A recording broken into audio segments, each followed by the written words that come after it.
नमस्कार जय माँ विरजा आमे आज जाऊँ कटक रे थिबा बांकी माँ चर्चिका को दर्शन करने ये डुगु तांकर सकाळु उठिक आसछंती बोली भोर भोरू तांको निद लागिलानी से तांकर सोईपड़नी तांको देखा देखी आमर सान दियर सीए भी तांको भी जोरे निद लागिलानी सीए भी सोई पड़छंती सीट ऊपर सी पूरा सोई पड़छंती तांको एते जोरे निद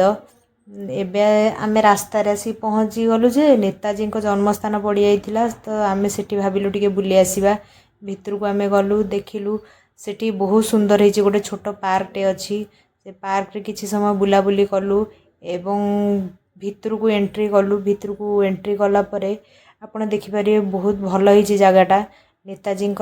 जन्मस्थान एटा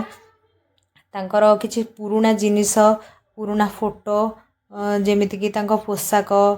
टेबल चेयर तांको खट तांको कौन सब जिनिस व्यवहार करते से सब जिनिस सब सेठी साइति की रखाई देखिले आपण माने जानि परिबे से केमती कौन रोहुथिले कौन करुथिले से विषय आपण माने जानि परिबे आपण पिला मानकु सेठी नेकी जिबे आपण भल लागिबो निहाती जगाटा मु आशा करछि।